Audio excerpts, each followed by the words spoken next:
Flávio Bolsonaro deixa cair a máscara de patriota ao vivo, expõe todo o viralatismo bolsonarista, propõe que o Brasil fique de 4 para Trump.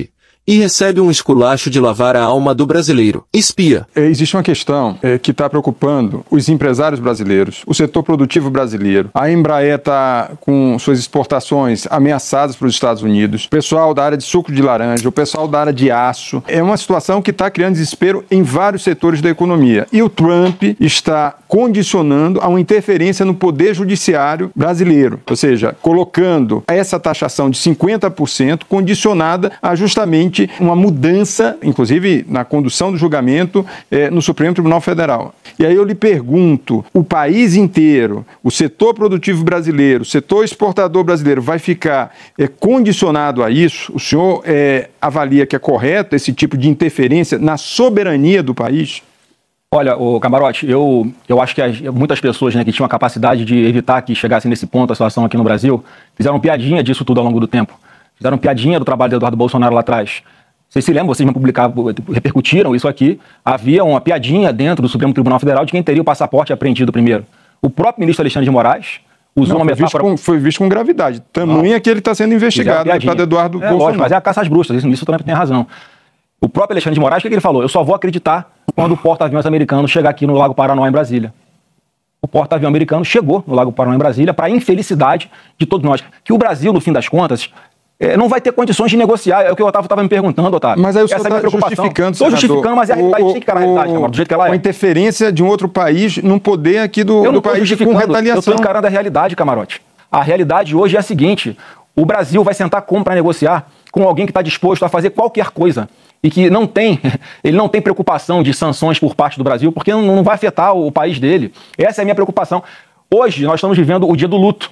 Mais uma vez, a gente está aqui angustiado, sofrendo, preocupado, tomamos um remédio muito forte, que era contra a nossa vontade, mas daqui a algum tempo esse efeito vai passar e a gente consegue resolver, antes pelo menos de 1º de agosto, quando entram em vigor essas sanções de 50% de taxas sobre os produtos brasileiros, com essa anistia aprovada rapidamente no Congresso, já que eu sei que tem votos lá para aprovar, ela não é pautada por causa de ameaças de ministro do Supremo. A gente não pode fingir que a nossa democracia está normal, então não é, o Júlia, respondendo a sua pergunta inicial também. Então vocês estão defendendo, vocês estão aceitando o Brasil se sucumbir à ameaça que Trump está fazendo ao país. Esse é o ponto, Júlia. Assim, se derem anistia, tudo bem, então a gente tira os 50% de taxação.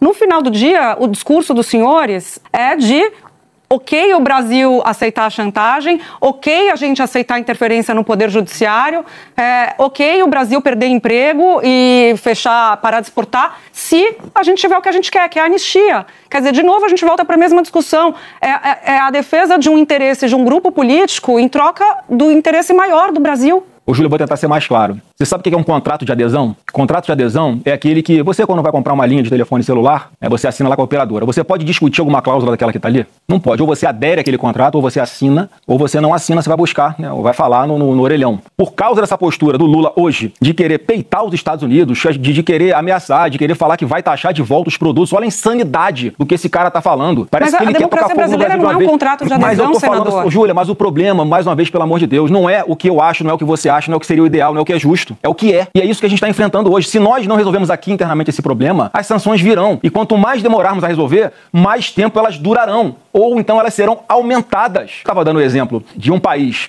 mais fraco, que estava em guerra com os Estados Unidos, que era o Japão, quando eu falei das 2 bombas atômicas, em que não adiantou nada você não se render antes, tá? Que é isso que vai acontecer no final das contas com o Brasil. E não falo mais uma vez, não falo isso com felicidade, com orgulho, não. Senador, só que a gente não pode estar vendo um canhão apontado pro seu peito e você correr para cima do canhão de peito aberto. Isso é burrice.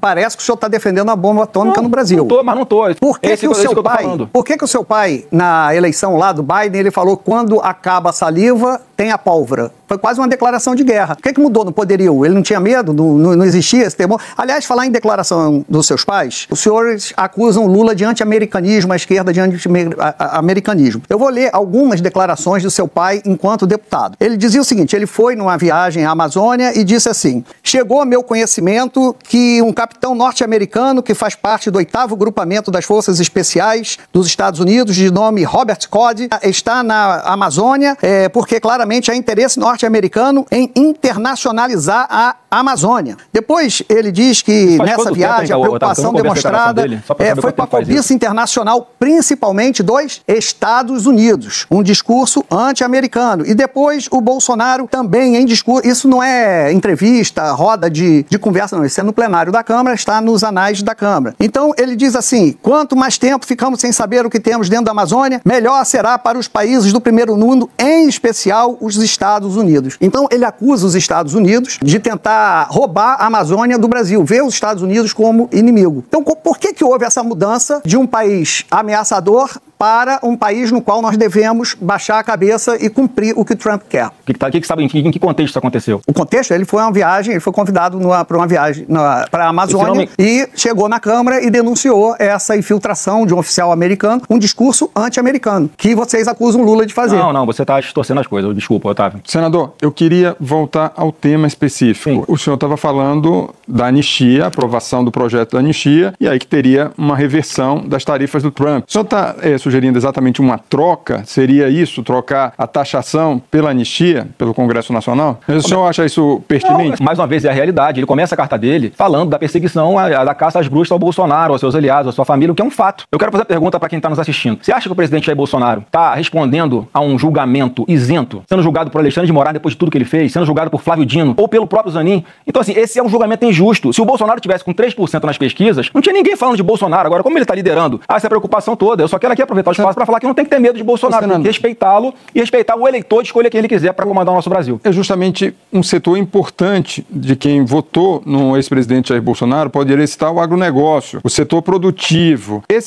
São esses setores que estão sendo atingidos com essa taxação brutal, desproporcional e tem, como o senhor mesmo admite, um viés político, não tem uma lógica econômica por trás dessa taxação. Como é que o senhor responde para esses segmentos que apoiaram maciçamente a eleição em 2018 do ex-presidente Jair Bolsonaro e a tentativa de reeleição em 2022? Eu respondo, Camarote, que obviamente que eu acho que é injusto. É injusto.